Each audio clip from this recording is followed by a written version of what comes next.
T20 world cup में बहुत बड़ा एक उलटफेर हुआ है। आप सब ऑलरेडी अभी तक वाकिफ़ हैं उस चीज़ से कि क्या कुछ हुआ है और पिछली बार 9 एसोसिएट टीम्स थी T20 वर्ल्ड कप में। जी हाँ, 9 एसोसिएट बिल्कुल, टीम्स बिल्कुल, थी। जी हाँ। इस बार घूम फिर कर वापस से 9 एसोसिएट टीम ही हो गई। इस बार भी अगर हम बात करें 8 एसोसिएट टीम्स ने वैसे क्वालीफाई किया था और नवी टीम अब बन गई है स्कॉटलैंड। जी हाँ, बिल्कुल। स्कॉटलैंड ने बांग्लादेश को यहाँ पर रिप्लेस कर दिया है। सारा कुछ माजरा सब आपको ऑलरेडी पता ही है, लेकिन फिर भी हम आपको बता दें। देखिए हुआ क्या, सबसे पहले पूरा एक आपको डिटेल बता देते हैं। बांग्लादेश में अगर आप देखें किसी माइनॉरिटी जो कम्युनिटी है उन पर एक अटैक हुआ, इस तरीके की न्यूज़ निकल कर आई। तो जाहिर सी बात है जब इंडिया की तरफ से कई लोगों ने इस पे अपनी बिल्कुल। वॉइस रेस की कि ये गलत हुआ वगैरह वगैरह सारी चीज़ें, वो सब आपको बखूबी पता है किन्होंने आवाज़ लगाई, किन्होंने किया, किन को तकलीफ हुई, किन के सेंटिमेंट हर्ट्स हुए, वो सब आप बखूबी यहाँ पर जानते हैं। तो उसको लेकर हुआ, तो उसको लेकर इंडिया में जो है एक तरह से काफ़ी बवाल मच गया, उबाल पर आ गए, सबका खून जी हाँ। गर्म होना शुरू हो गया अचानक से। तो वहाँ पर फिर डिमांड, उसी बीच में उससे कुछ टाइम पहले ही आईपीएल में ऑक्शंस हुए थे। बिल्कुल। उस ऑक्शन में मुस्तफिजुर रहमान जो हैं, जो कि बांग्लादेश के प्राइम बॉलर हैं, बल्कि इंटरनेशनल में ही बिल्कुल, वन ऑफ द बिल्कुल। बेस्ट बॉलर्स हैं, इसमें कोई दो राय नहीं है। उन्हें केकेआर ने, यानी कोलकाता नाइट राइडर्स ने, जो कि शाहरुख खान की टीम ओनर है उनके, उन्होंने उस मुस्तफिजुर रहमान को अपनी टीम में पिक कर लिया। और उसके बाद फिर ये सब चीज़ें घटी और बहुत ज़्यादा बवाल हुआ। और उसके बाद ये डिमांड आई उन लोगों की तरफ से जिनके सेंटिमेंट्स बहुत जल्दी हर्ट हो जाते हैं आजकल। उन लोगों की तरफ से ये डिमांड आई कि मुस्तफिजुर रहमान को हटाइए, इस आईपीएल से हटाइए, ये बांग्लादेशी है और इनको यहाँ से निकालिए। तो बहुत ज़्यादा प्रेशर बनाया गया और बीसीसीआई ने उसके बाद एक स्टेटमेंट जारी कर दिया कि हमने बता दिया है केकेआर को कि आप मुस्तफिजुर रहमान को इमीडिएटली यहाँ से हटा दीजिए, क्योंकि काफ़ी ज़्यादा थ्रेटनिंग वेटिंग जो है, थ्रेट्स आ रहे थे, जो ओपनली भी कई सारे आपने वीडियोस बहुत देखे होंगे, ओपनली थ्रेट भी कहीं ना कहीं दिया जा रहा था। तो उसको लेकर उनको वहां से हटा दिया गया। इस चीज पर बांग्लादेश का जो रिएक्शन था वो उसका जो रिएक्शन निकल कर आया वो ये निकल कर आया कि हम अपनी टीम को T20 वर्ल्ड कप के लिए इंडिया में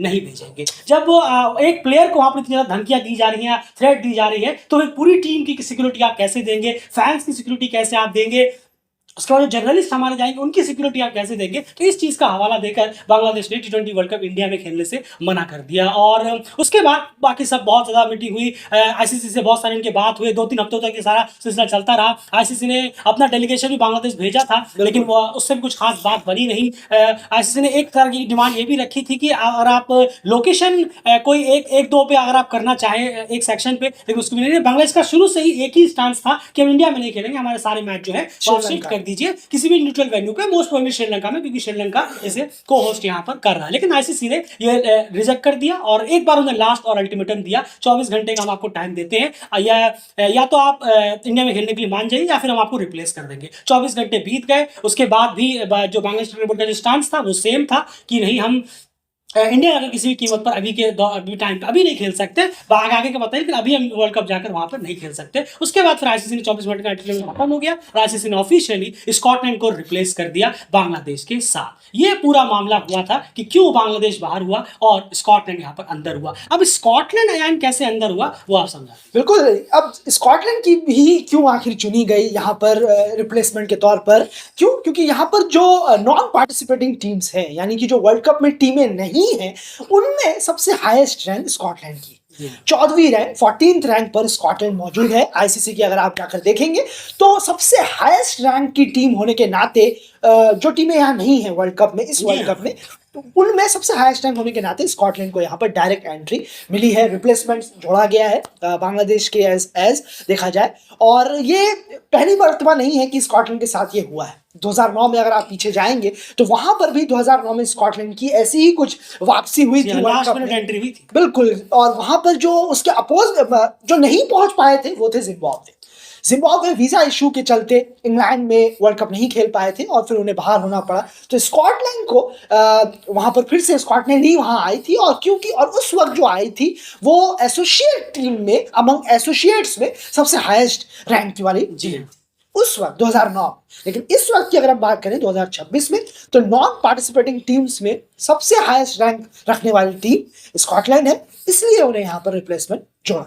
बिल्कुल, तो ये कहीं न कहीं सीधे तौर पर हो जाता है। अब देखिए ये पूरी तरह से और इसी तरह से स्कॉटलैंड अब यहाँ पर आ गई है और स्कॉटलैंड ने प्रिपरेशन भी शुरू कर दी है। क्या ये बहुत अच्छी खबर कल है। जी हाँ। देखा हमने फ़ोटोज़ आपने भी देखा होगा कि अब तैयारी फटाक से एसोसिएट के लिए है। पूरा एसोसिएट के लिए बेहतर बहुत हो अच्छा गया। लगा। 9 टीम्स यहाँ पर हो गई। ज़ाहिर-सी बात है कि स्कॉटलैंड ने अर्न नहीं किया है स्पॉट, जी हाँ। लेकिन ये तो ज़ाहिर-सी बात है स्कॉटलैंड ने स्पॉट अर्न नहीं किया है। ये सारे सर्कमस्टांसेस हुए, सब चीज़ें हुई जिसका उनको काफ़ी ज़्यादा फ़ायदा मिल गया। आप लक कह सकते हैं, लकी बिल्कुल, कह सकते हैं, कुछ बिल्कुल, भी जी कह हाँ, सकते हैं, जी हाँ। लेकिन डेफिनेटली बात है कि वो इस तरह से यहाँ पर एंट्री उन्होंने मारी है। अब यहाँ पर एक सवाल और उठता है कि रैंकिंग के बेस पर क्यों किया गया? मैंने कई जगह देखा, जर्सी हमने पोल भी कराया हमारे डेलीगेट में कि क्या जर्सी को स्कॉटलैंड की जगह होना चाहिए था? तो 51% स्कॉटलैंड, 49% जर्सी को वहाँ पर वोट मिले। अभी भी आप जाकर देख सकते हैं, तो काफ़ी वो रहा।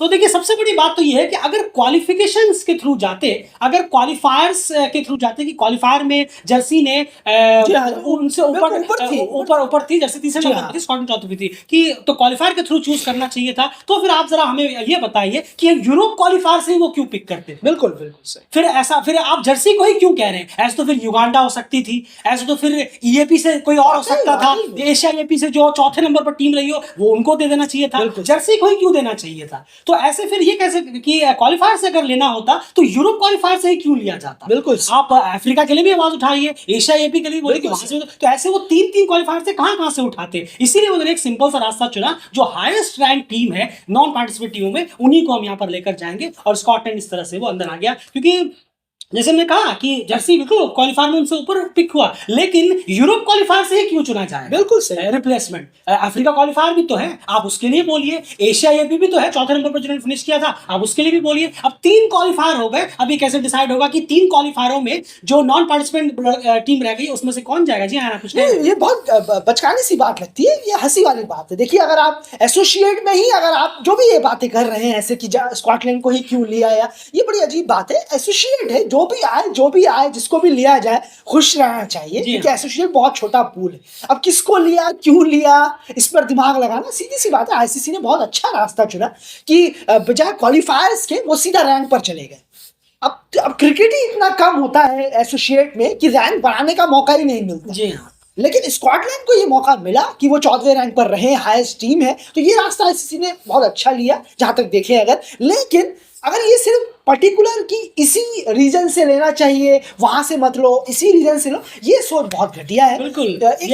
जी हाँ, एक एसोसिएट जैसे एक छोटे से पूल में, जो छोटा सा ही पूल है, इतना बड़ा एसोसिएट का है नहीं, ज्यादा मैच भी नहीं होते, 10 साल के मुकाबले बहुत बढ़ गया है, बहुत बढ़ गया है, बहुत बढ़ गया है। फिर भी बहुत कम है फुल मेंबर को अगर आप देखेंगे तो। खैर लेकिन खास रीजन को अगर आप प्रेफर करेंगे, जैसे कि एशिया ईएपी को मर्ज कर दिया गया, वो साफ दिखा ये एक बहुत सारा पॉलिटिक्स से भरा एक फैसला था और एशियन टीमों की तरफ से। जी हाँ, बिल्कुल सही कहा। वो तो मिस्टर चतुर बहादुर चंद ने बोल भी दिया था डायरेक्टली। तो खैर ये इतना अजीबोगरीब फैसला था। तो देखा बहुत जाता है कि सब अपने रीजन के ही पीछे पड़े रहते हैं, ना कि किसी और सभी की फिक्र करते हैं। बिल्कुल सही कहा। और जैसे आपसे कहा कि आप जिन्होंने सोचा कि जर्सी को क्यों नहीं लिया गया, तो क्वालिफायर से ही क्यों पिक करें बस। और अगर क्वालिफायर से पिक करना ही है तो फिर 3 क्वालिफायर है, आप जर्सी की तरफ फोकस क्यों करें? अमेरिका क्वालिफायर है, अमेरिका क्वालिफायर हुआ, वहां से बर्मुडा को सेकंड नंबर पर थी, उन्हें क्यों ना पिक करें? अफ्रीका क्वालिफायर में शायद युगांडा थी, उसके बाद युगांडा ही रही होगी, उनको क्यों ना पिक करें? फिर एशिया में चौथा था, उनको क्यों ना पिक करें? ऐसे तो 4 टीम हो जाएंगी रेस में, फिर उन 4 में से किसको पिक करेंगे आप?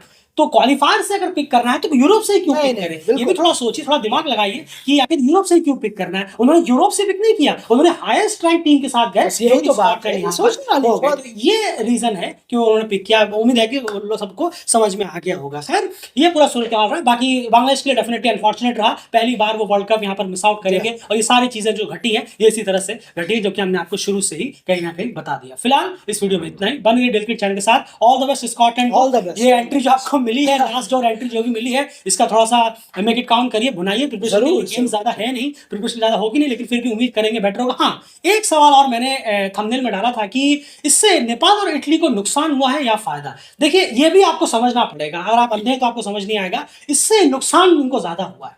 सीधी सी बात है कि आपको एक फुल मेंबर कम हो गया। T20 वर्ल्ड कप में जब आप जाते हैं, ये नहीं सोच के नहीं जाते कि मैं एसोसिएट से खेलूंगा। स्कॉटलैंड से तो आप आए दिन अभी खेलते भी रहेंगे। फुल मेंबर्स का अब आप देखिए, यूएसए ने T20 वर्ल्ड कप 2024 जी। में कनाडा को भी हराया था और बिल्कुल। पाकिस्तान को भी हराया था। कोई बात ही नहीं करता यूएसए कनाडा मैच के लिए। हाँ, क्यों सही। पाकिस्तान को हराया, क्यों वो फुल मेंबर। बिल्कुल सही तो यही इंपॉर्टेंट होगा, आप वर्ल्ड कप में फुल मेंबर्स के खिलाफ जाकर उनको हराने की कोशिश करते हैं, ये नहीं कि अपने एसोसिएट में मैचेस जीत जाए, मैच खेलते रहे। वाकई। तो वो एक मौका छिन गया। अभी तक नेपाल इटली को 3 फुल मेंबर के साथ खेलना था, अब उन्हें सिर्फ 2 फुल मेंबर के साथ बिल्कुल, खेलना पड़ेगा। एक मौका उनके पास से यहाँ पर चला गया, तो ये एक अपॉर्चुनिटी स्नैच्ड हो गई, इसे आप क्लियरली यहाँ पर कह सकते हैं। अब 3 एसोसिएट हो गए उस ग्रुप में, 2 फुल मेंबर रह गए, तो एक फुल मेंबर से आपको कम खेलने को मिलेगा। ये अपॉर्चुनिटी गई है, ये अपॉर्चुनिटी कोई लाइफ टाइम अपॉर्चुनिटी है नहीं, एक मौका आपके पास से चला गया। तो ये सोचने वाली बात है। फिलहाल इस वीडियो में इतना ही। बने रहिए डेली अपडेट चैनल के साथ।